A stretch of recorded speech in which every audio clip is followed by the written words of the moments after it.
She didn't just cheat on me. She ruined me and abandoned me emotionally the moment I stopped being useful. I never thought betrayal would smell like burned coffee and stale perfume.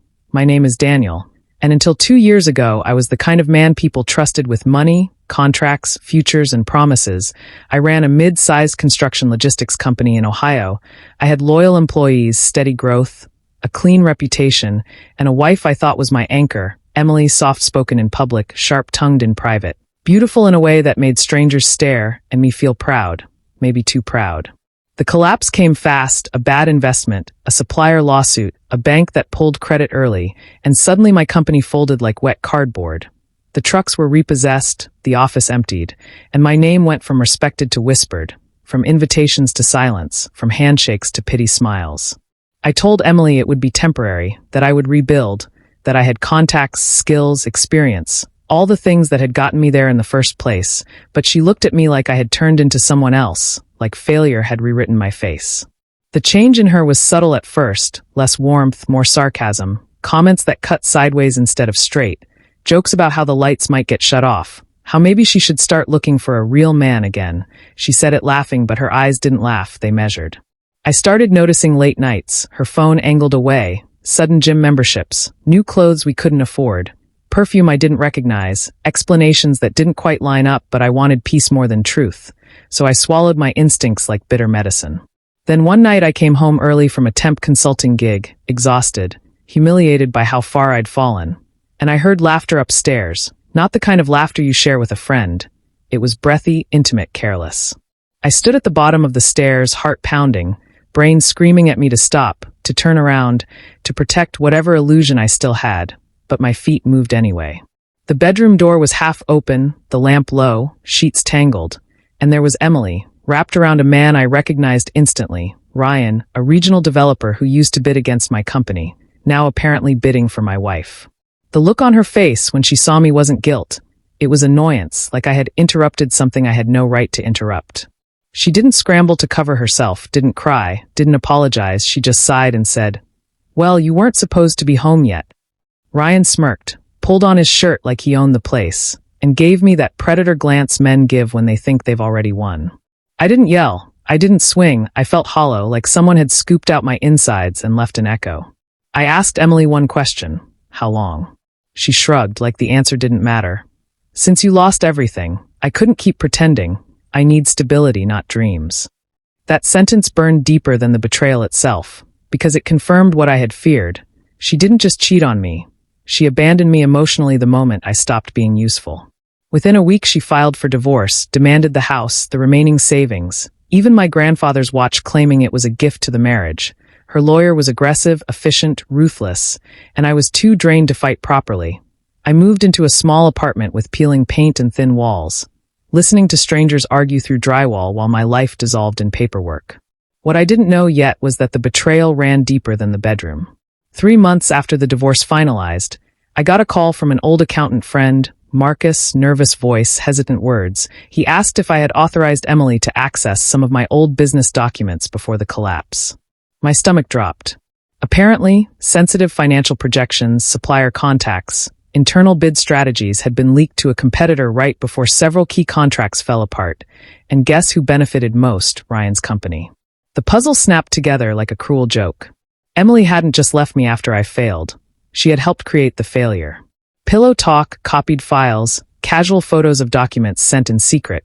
My own wife had fed my competitor the blueprint to dismantle me, and then stepped neatly into his arms once the damage was done.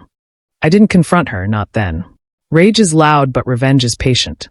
I started rebuilding quietly, not under my name, not with flashy moves, but with precision. I partnered with Marcus and a retired logistics engineer named Harold who had a mind like a chessboard. We formed a small consulting firm focused on optimizing regional supply chains. Nothing glamorous, but incredibly valuable to the right clients. I worked 14-hour days, learned new software, rebuilt relationships one honest conversation at a time, and slowly our reputation grew. 6 months in, we landed a contract with a manufacturing group that happened to supply Ryan's largest development project. And that's when the game truly began. We didn't sabotage illegally. We optimized so well that the supplier realized how badly they were being underpaid and mismanaged by Ryan's company. Renegotiations followed, Delays stacked up, costs ballooned. Investors started asking uncomfortable questions.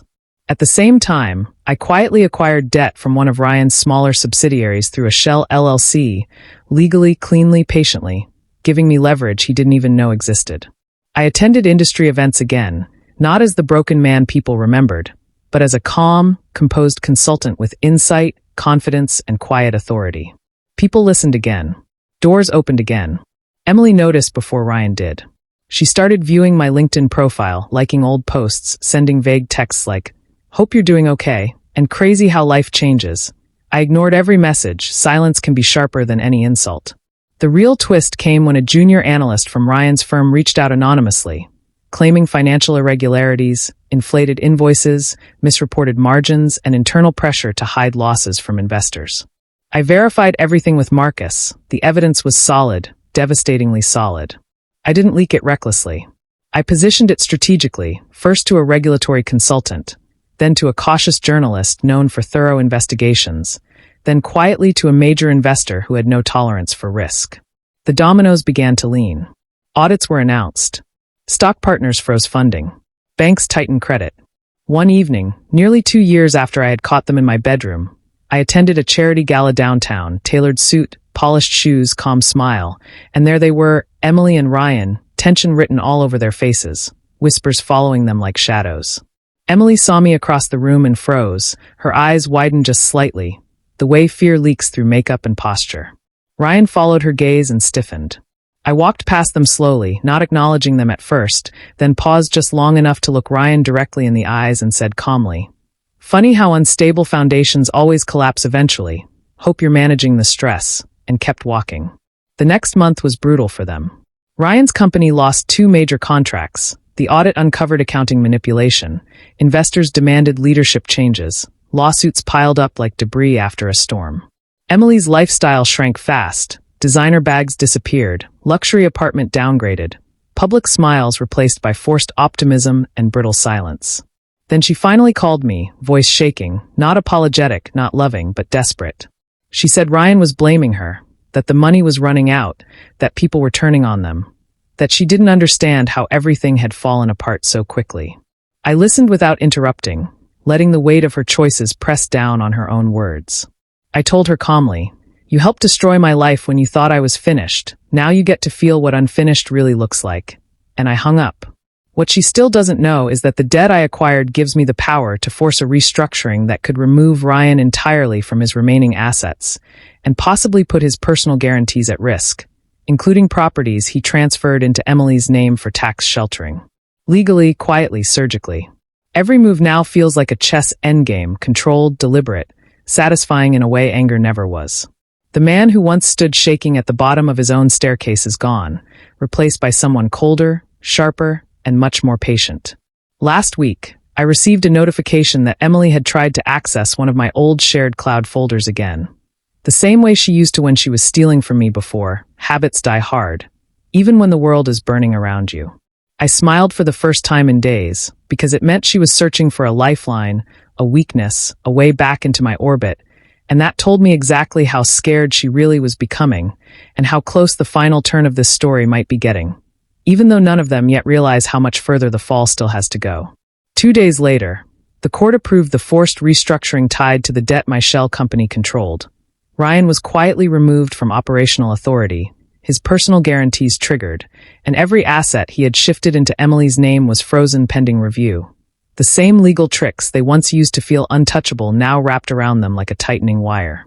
By the end of the week, the penthouse was listed, the luxury car repossessed, the investor circle that once toasted their future stopped answering their calls, and the headlines stopped using Ryan's name with respect.